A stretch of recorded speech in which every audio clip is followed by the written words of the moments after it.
Is this recording? Yeah, it's recording. Okay. Well, get the hell out of here then. Alright, Get the hell out of here. Alright, I got my water, I'm going. I love you. Love you. Okay.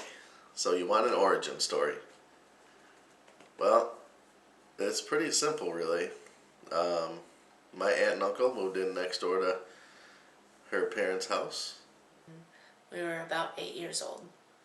And me and Christine and my cousin, Cassie Jo, used to hang out and play. She was really the first girl that I was like friends with, for a long time. How did we get started? About age 15, 14 years old. Christopher's aunt and uncle went out of town to go camping, and they asked him to stay at their house. So that was the first time that he and I ever got to spend any time, just the two of us.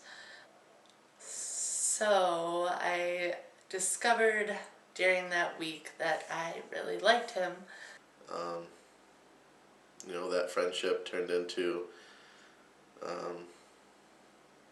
an attraction towards each other in a different way.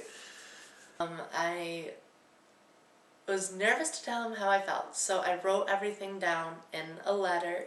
At the end of the letter, I wrote, if nothing else, then I hope that this was at least good bathroom reading material.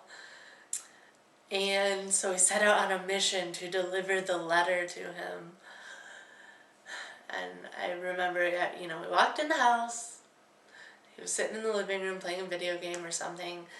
Gave him the letter, and then Cassie and I went to her room, and I was just nervous and freaking out and couldn't believe I was confessing all my feelings to this boy.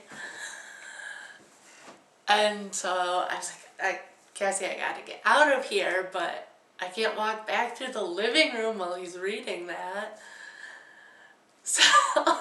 So we climbed out her window, which we had done on more than one occasion. We went to my backyard, giggled for a while, and then eventually she went home, and I was still sitting out there, and Christopher, I'm flustery talking about it and thinking about it, like how I was back then. That's funny. Christopher came walking into my backyard, and I'm just like, oh, alright, I've done it, it's too late now. I've told him how I feel. And he came over, and it was really, really sweet. He knelt down in front of the chair I was sitting in, and he put his hands on either armrest, and he was just like, I really like you too. And we spent a summer kind of building on a budding potential relationship. He lived out of town at that time, so he would come and visit his aunt every other weekend or so. We lived 45 minutes apart, so we weren't in constant contact, but we did write each other back and forth in this notebook that we shared. We kept this notebook where we would continue writing to each other, and we would pass it back and forth, and just our thoughts and our feelings to each other.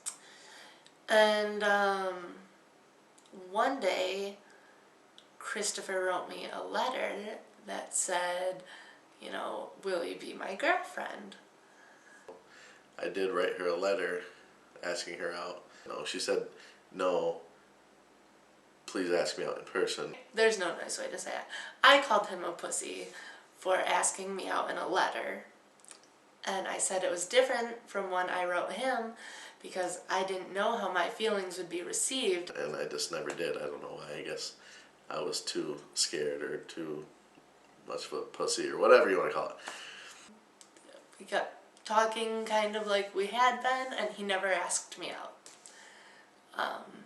And eventually the summer was over. He went back to where he lived, and I still saw him here and there.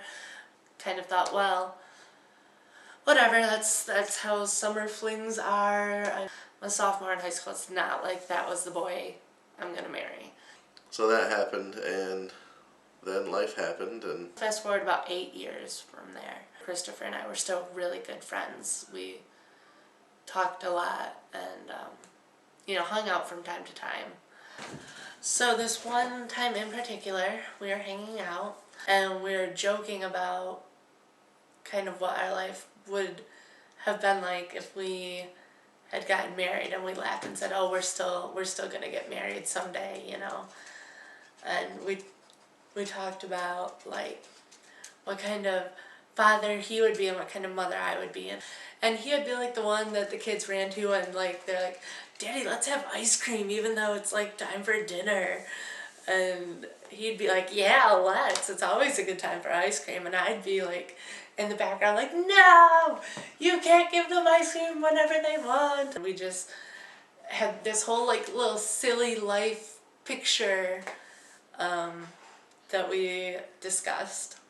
Another 2 years after that, the stars aligned, if you will, Christopher and I just kind of came together. and we were able to get back together officially, fully, for the first time, and it's been love ever since, more beautiful than ever. That's how we came to be. And 3 months into our relationship, he proposed to me, and I said yes. We've been married now almost 7 years, and it really is happily ever after.